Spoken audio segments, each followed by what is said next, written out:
Morning, Counsel. Do you want to flip that around until it's your time so that we're not distracted by it? Thank you. Morning. Morning, Your Honors. May it please the Court, Nancy Gregoire and Richard Ivers for, excuse me, Maruni Honda, and I'd like to reserve 3 minutes. 3 minutes, sure.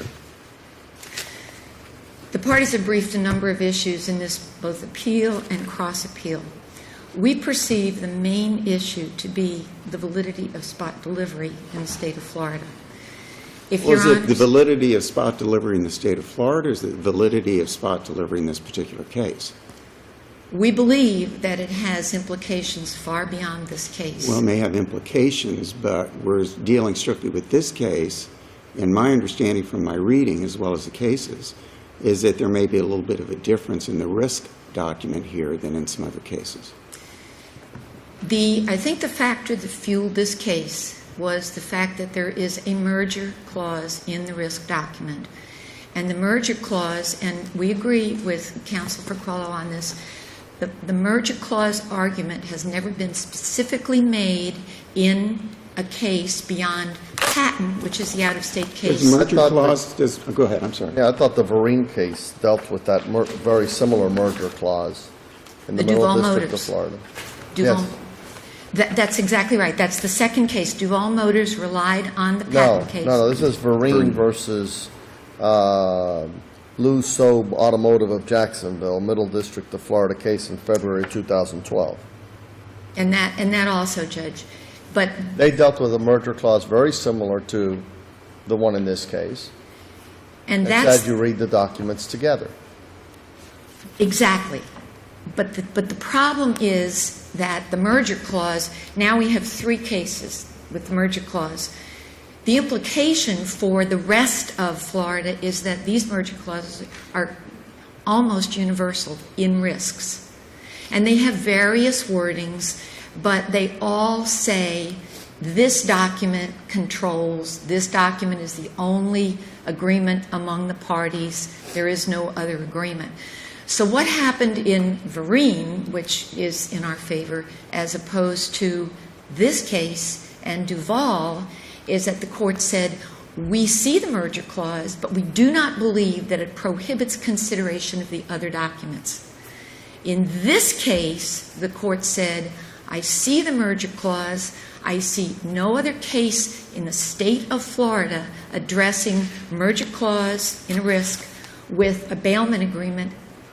And the what about the federal cases out of the Southern District? Federal cases, particularly Muro, Hunter. I mean, they all seem to indicate that what you're really looking at under the truth in lending is what's in the risk contract itself. Am I correct? That's correct. For truth in lending purposes, right. To see whether there's been compliance, you know, truth in lending and our act, our Motor Vehicle Act, contain factors that a risk must I understand contain. that. Let me tell you where I'm having a problem. Maybe you can straighten me out. When I look at these cases seem to indicate to me, the federal cases, I could find no state case on point with the facts that we have here. Somebody cited to King Motors. I don't think that applies here at all on the truth in lending matter. There was no truth in lending. There was no truth in lending decided there. Correct. Even though it was brought up in oral argument. So the court didn't make a decision. All these cases say yes, under the Truth in Lending Act, what you look to is, and Regulation Z, you look to the state to determine the contract. But in dealing with truth in lending, what we're going to look at is the risk contract. Was there a contingency in the risk contract? And they all seem to indicate if there's not a contingency, despite the merger clause, if there's not a contingency, then you violated the truth in lending. That's what I'm getting. Can you straighten me out on it? Because that's what I'm getting. But that's exactly where the Duval case and the Patton case and this case came down. They said you look only at the risk. Right. The problem with that is both the number of cases that say that you construe documents signed at the same time, contemporaneous documents, as though they were one. Right. Now, there are a number of cases. There's Chastain, there's Hunter, there's King on the Act, which is almost identical to TILA, saying, Right. we look at these documents because they were executed at the same time. And by the way, our RBO and our bailment refer to each other, Right. and the RBO says that there is a contingency. So Right. what we're talking about is the contingency that is in the risk that requires that there be an acceptance of the financing. What, Does where's the the RB contingent? I'm sorry. Does the RBO or the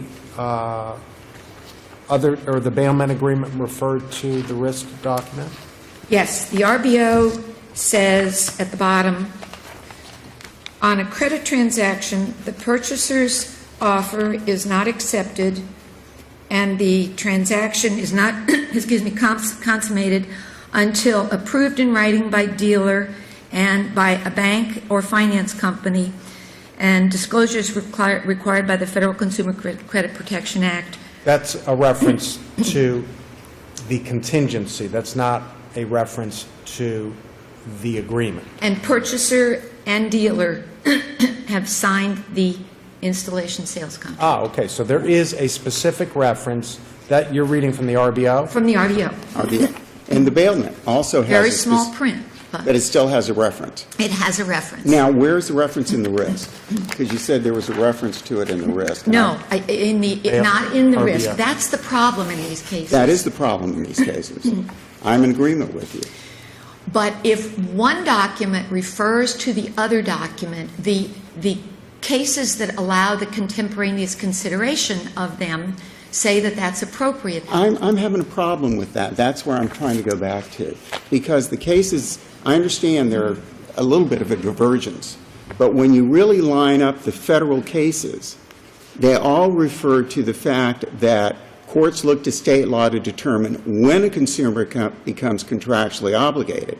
But how do you characterize a transaction of TILF purposes is a matter of federal law. And when you look at, particularly out of the Southern District, they're saying, fine, you signed all these documents at the same time. The problem is, under federal law, the risk doesn't have that contingency in it. Therefore, he became obligated. It was consummated at the time it was signed. Therefore, you violated TILA. Therefore, you violated the state law. This is where I'm having a problem. So that's what I'm trying to get you. Explain to me where I'm going wrong on this. Well, number one... Because it's quite possible I am. I hope so, Judge. This really isn't a consummation case. Consummation is, according to TILA and under Bragg, the moment in time when a purchaser would be bound. And therefore entitled to the disclosures. But there's not a disclosure that's missing from this risk. That's why this isn't a consummation case. But it's not, there's no contingency. How do you get past these cases that say, if you've got the contingency in there, that's fine. If you don't, consummation occurs when he or she signs the risk agreement. Consummation for purposes of TILA and for Right. purposes of our Act is the point in time when the purchaser would become obligated. Right. If this contract is accepted. Right. There is no acceptance on this contract. This contract has no signature by the dealer. So then they shouldn't have let the car leave the dealership. That is the purpose of bailment. That's why No, spot wait a delivery minute. exists. Then all of the contracts weren't signed. So there was no contract? Because you're trying to say if you read all three of them together, you interpret them together. If they're not signed, you don't have a contract. There is no contract because there was no acceptance of financing. That's the purpose of bailment. I understand. That's the purpose of bailment, and I agree with you wholeheartedly. Florida wants to recognize bailment. The auto industry needs to recognize bailment. I understand totally where you're coming from. My problem is, when we're dealing in this case with the truth in lending, I'm having a problem getting around these cases. Say, fine, under state law, the three are read together. That's great. But when we're talking about truth in lending, the consummation occurs. He becomes obligated under the credit when he signs the risk agreement. And if, in fact, it's then changed, there's a violation. But there is no missing term under TILA. That's why you have to distinguish. It doesn't have to be you are missing a term. There's no contingency in here like you have in the bailment and you have in the other document. That's where I'm having a problem. TILA doesn't prohibit a contingency. It does That's not what at the all, absolutely. That's what the federal cases say. Right. The federal cases are very specific, and so is TILA, and so is our But act. doesn't saying, it have to be in the risk agreement, the contingency? No, it Well, does then not. how do you get around these cases? The- How do you get mean around the- these federal cases? Which federal cases? Let's see here. Because Chastain and Hunter accept that TILA does not prohibit a contingency. Absolutely, they all do. Muro said it's got to be in the risk. A complete analysis was done under Hunter. It's got to be in the risk. Complete it- analysis was done under, in the circuit court under Bragg. I know that one of the briefs said we shouldn't follow Bragg, but under Bragg, and it's the same thing. He becomes obligated when he signs the risk agreement. If there is a contingency in the risk agreement, then yes, you've met TILA. But if there is not a contingency under these cases, then you have not met the TILA requirements. There's a violation. That's where I'm having a problem. Because TILA does not prohibit a contingency. TILA has Wait a minute, let me see if I Or require now. disclosure of the contingency in the risk. Or require disclosure of the, that's not one of the Reg Z disclosures that's That is required under not. TILA. That is absolutely not. That's what I'm trying to explain. TILA has 12 or 13 specific essential provisions. They're simply arguing that those were illusory because there was this contingency out there. That's exactly That right. essentially That's exactly right. rendered meaningless those disclosures because the contingency was never fulfilled. But that is not a TILA requirement. That's what the other cases. Well, then how do we get around these? So then we should ignore these cases, is what you're saying. No, none of those cases. No, not ignore them, Judge. Okay. Those cases are specific on their facts. Right. Those cases, particularly Chastain and Hunter, Right. which are my cases, Yeah, I know. happen to have it in the risk. Mm-hmm. Most risks don't have it. Jackson, that was before this Right, court. right. Osborne, that was before the. Most risks do not have that language. And Remember, what we don't have here is, we don't have a second risk document. we don't have a second. This Like in Bragg, where there were at least 3, I guess, risk documents This is that a were woman who executed. walked in, signed the risk, never paid a penny, never suffered any monetary And the car was taken damages, back when she wouldn't bring it back. wouldn't bring it back, and had it. I mean, this is the purest case that you could possibly get on whether spot delivery. And remember, we're talking about spot delivery. I know, yeah. We are talking about what TILA requires that is in the risk. There has never been an argument made in this case that any TILA requirement is missing from our I understand risk. that. The argument in this case is that you can't have a separate document that makes those contingent. But remember, they're contingent two ways. This woman is saying, if a bank accepts these terms, we got a deal. That satisfies TILA. If a bank doesn't accept these terms, this is a walkaway, and that is what happened in this case. That's a not what walkaway. happened, but Hunter's language says something a little bit different. Because in Hunter, they distinguish the cases, and then they say, here, defendant specifically stated in the risk that the consummation of the contract was conditioned upon third-party financing. Specifically including such a disclaimer is critical and fundamentally changes the point when consummation occurs from the moment the customer signs the risk to the point where, et cetera.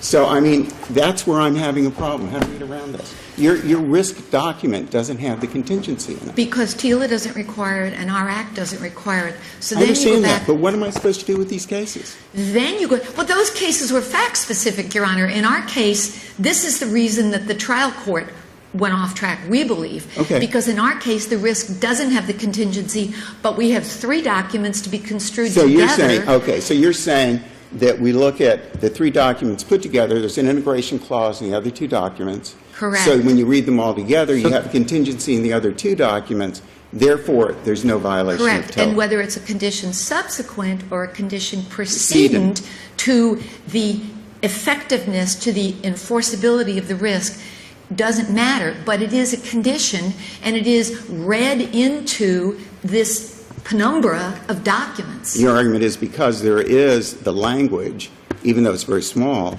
in the risk talking about integration. It's small for my eyes. Yes. Might not be small. Mine too. You can see the glasses. That's right. Okay, integration. Am I correct?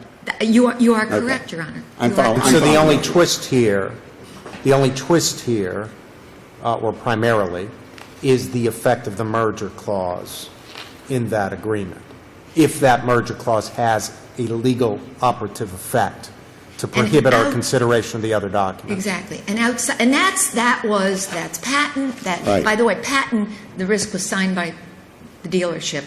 Duval, risk signed by dealership. Here, risk not signed by dealership. How does the fact, and I did note that the dealer didn't sign this, how does it affect, if at all? It doesn't enter because under Florida statutes 520, and I think that you're going to hear more about that. Under 520, the main statute says signed by all parties, but there's a condition to that that says that as long as the document ultimately sent to the buyer is signed by all parties. Remember, in these contingency, the reason that Patton and Duval came down the way it did is because those courts said, dealer signed, it's a binding contract, Right. it's integrated, we're Right. done.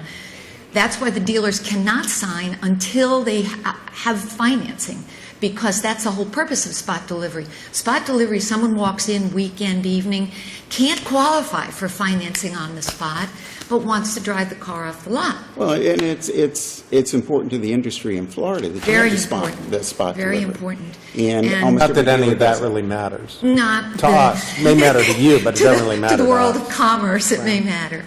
But the issue is, does the risk need to contain the contingency? I understand in Chastain and Hunter that it did. Our position is no, it does not, because TILA doesn't require it, our act doesn't require it. These documents under the contemporaneous document rule must be read together. And remember, these people sign all these documents. So we're not ignoring the federal cases. We're Well, just no, saying no, we're no. just saying you want us to say the three documents read together to have the integration clause, and therefore consummation didn't occur until the time the contingency came about, which Correct. was the financing. And there are other federal cases. There's Janikowski, Right. the two federal cases we're most familiar with are the two from the 11th. Certainly I'm most familiar with them. Thank you, counsel. We took you way over. Appreciate it. You'll have a couple minutes for rebuttal.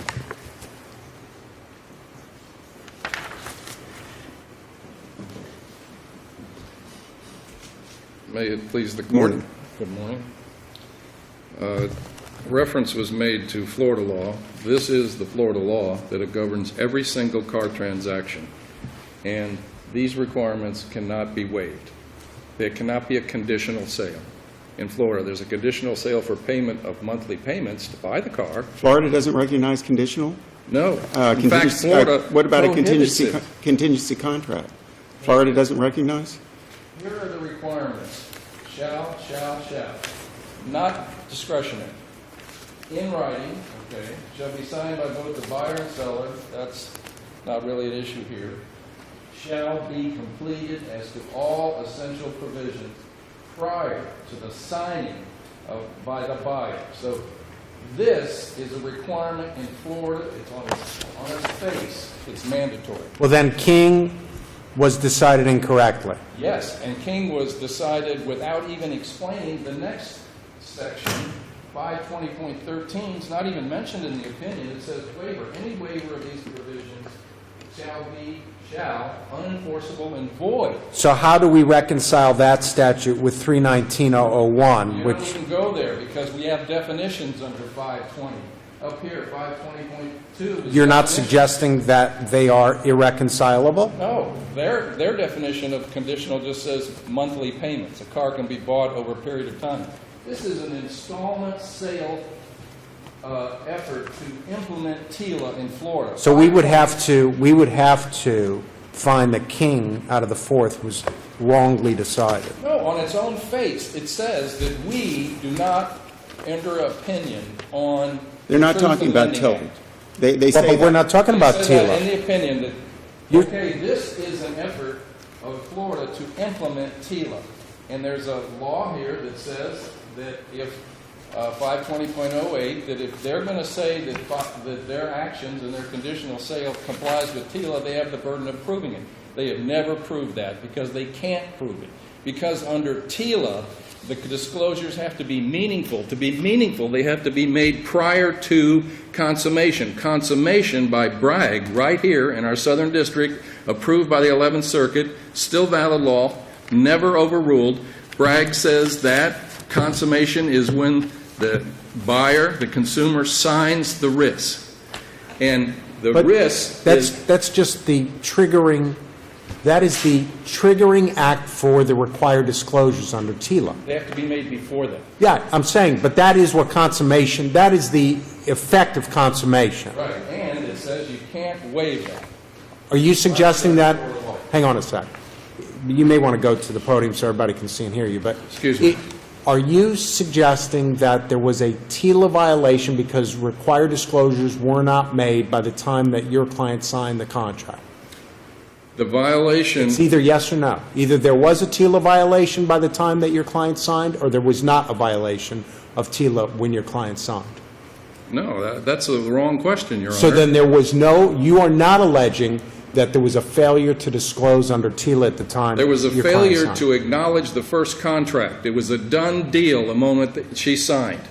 And by the way, she offered to bring the car back, and they said, oh, bring it back. She did, and they wouldn't give her her trade-in back. What is So the failure to disclose? What did they fail to They disclose called under her TILA? up, brought her back, and recontracted her, went from 3.9 to 17%. She refused to sign the contract of the 17%, and they repoed the car. So there was no second risk. There was one testified to by the plaintiff. There was no second risk executed. Executed, right. So there was And- no second risk contract, no second All right, risk agreement. Now we get to 520.12. That leads right in perfectly. Penalties. What You- happens when you violate this? If you want everyone to hear, you got to go there. What happens when you violate it and you don't have the second contract? They can just go on doing these kind of frauds and spot deliveries with no second contract. It's kind of a bait and switch. Get you out of the marketplace so that nobody else sells you a car. I'll sell you at 3.9. Okay, you're approved. Everything's fine. I have your insurance. Here's the keys. It's all yours. See you later. 2 weeks later, oh, you got to come back. We I really didn't. certainly understand the theory. I'm trying to wrap my head around what the The violation was. penalty says that if there is a willful violation, there's no more willful violation in this case than the What was bailment the evidence? agreement. What was the evidence of willful violation? The bailment agreement itself. That is a written condition that's not allowed under Florida law. And also, the language in the buyer's order is not allowed under Florida law. You cannot have a conditional TILA sale in Florida because our statute is right on point. So then the federal cases that say you can have a contingency, Well, the Is ones, wrong, are the wrong. ones in the 11th Circuit and Southern District say you can't have a contingency. You have a violation of TILA. no, if you- they don't say that. That's They say what Bragg says. you can have a contingency, but it has to be in the risk contract. Well, that's even better.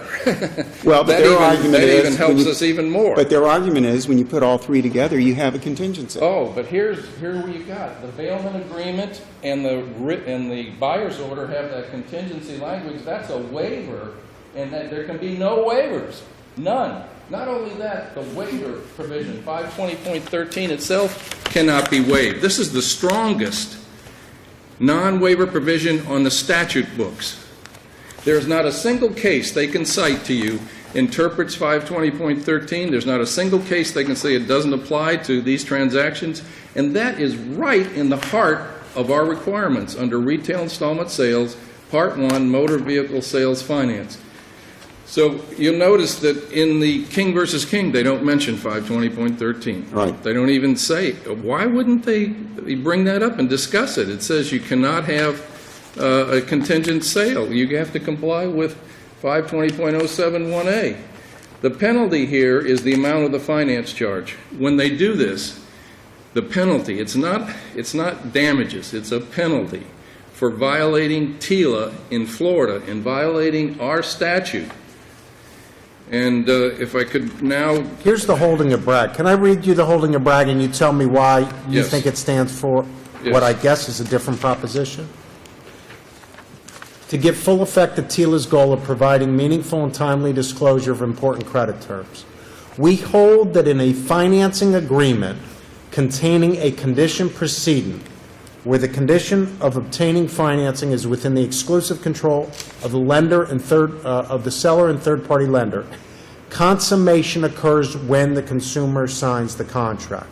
That is the strict holding. Consummation occurs when the consumer signs the contract. It's right at the very end of the document. Right, and that also... So that is a consummation decision. They're determining the triggering point when disclosures required under TILA. Right. It says these disclosures must be made before credit is extended, a point known as consummation.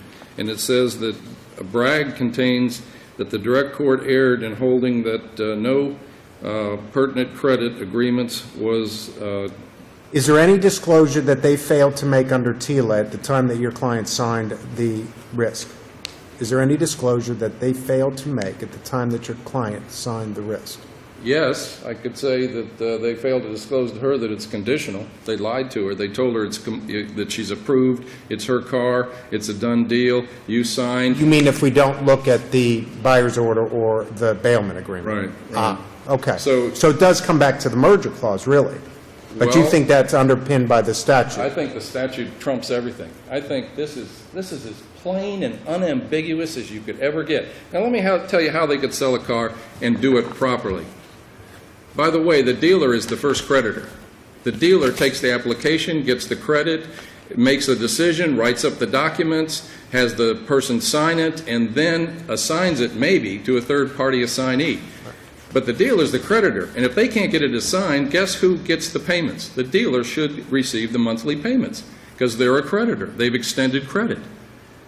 And they don't want to be a creditor because they don't want to get the monthly payments. They want to get a lump sum from the assignee. So what they do is they don't give possession right away. If you walk in and say, I've got terrible credit, and I'm not even sure I could buy a car, and I have a low-paying job, and, I'd love to buy a car. And if they say, no problem, sign and drive, we can put you in a car no matter what, and lie and bait and switch, that's what they're doing. All they have to do is say, look, we're going to try our best. We're going to pull the credit. We're going to get an application. What's your phone number? We'll call you.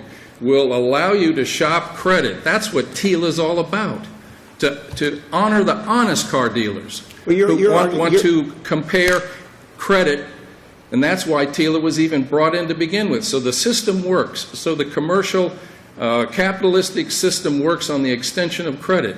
If a consumer can go from dealer to dealer and compare credits, then the system works. If the dealership extends credit the way it wants to, regardless of what the consumer is knowledgeable about, then they're going to take advantage of the consumer. They're going to take advantage. Is your argument the fact that it was the risk agreement was signed, and then those terms which your client signed were not given to her and couldn't be given to her, that's a violation? Right. Right then and there. Directly on point, what's happening there, the moment the consumer is asked to sign all three documents, what's happening is that she's signing the risk, obligating herself, and having those disclosures, and then at the very same time, she's signing documents that say that all those disclosures are meaningless and they don't govern this transaction. What about if in great big letters it said across the risk agreement, this is a contingency agreement until we get such and such, but you're allowed to take the car? TILA doesn't allow you to do that. Okay, so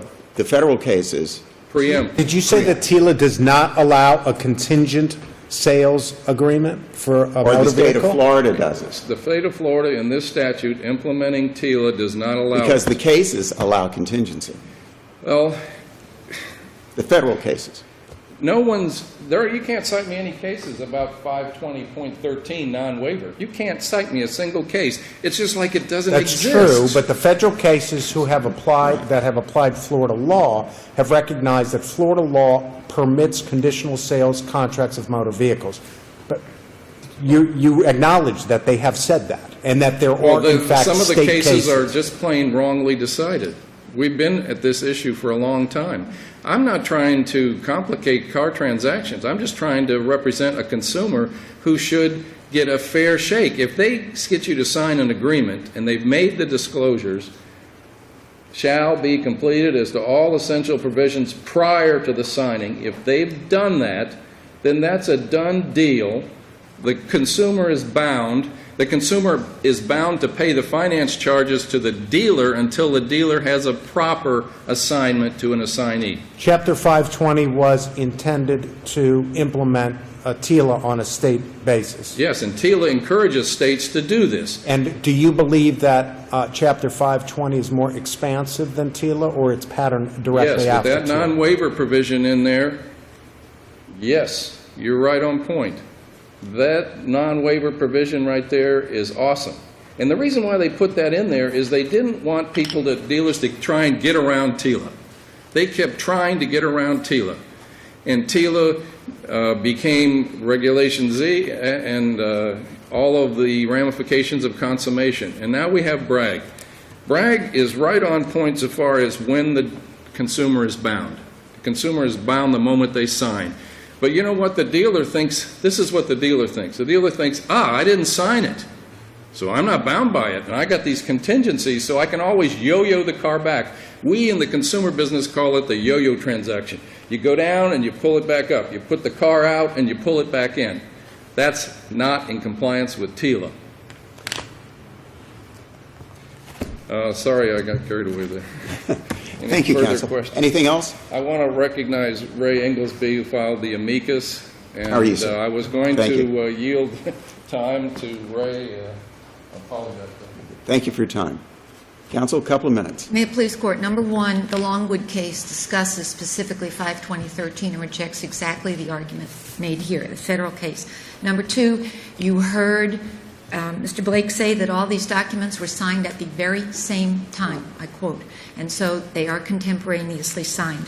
Number three, in the Bragg case, I agree the Bragg case is very important here, controls here. I believe it helps Rooney Honda because the Bragg case says that Florida law, parties can condition formation of a contract on the occurrence of an event. There was no condition precedent set forth in the risks in Bragg. It was in the contemporaneously signed documents. And yes, Bragg is a TILA case, but and King is an act, Florida Act case, the alphabet Right. of which just eludes me. But remember that the Florida Act is patterned after TILA. So the fact that the King case did not have to discuss TILA because TILA wasn't raised doesn't mean that it isn't controlling here. The Florida Act and TILA converge. Except Mr. Blake contends that it is more expansive in the non-waiver clause in 520.07. All the non-waiver clause says is that you can't waive your rights under TILA. And the rights under TILA are the ones that, and Your Honor, you've asked 3 times and you've not gotten your answer. Where guess was I the did. TILA violation? What TILA term was left out of these documents? I don't think there's a TILA violation. There's no TILA violation as far as the things that are listed.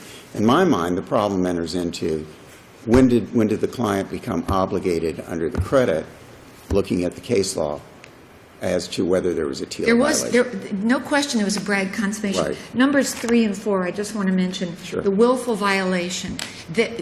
Up to the time this case was decided, Duval was after this case, I believe, there was no Florida case saying we couldn't do what we did. So willful violation could not, as a matter of law, have happened under 520.12. And finally, there was no finance charge. She paid not 1 red cent, ever. Is there a difference between assessed, charged, and paid? That is the argument, and that's why Your Honors are up there and we're down here, because we believe it means if she had to pay something, she suffered Then why a did they use the damage. word charged or assessed and not paid? This is our legislature. On television. Thank you both Respectfully very request much. you reverse. No, nothing more. Thank you both very much. Thank you all.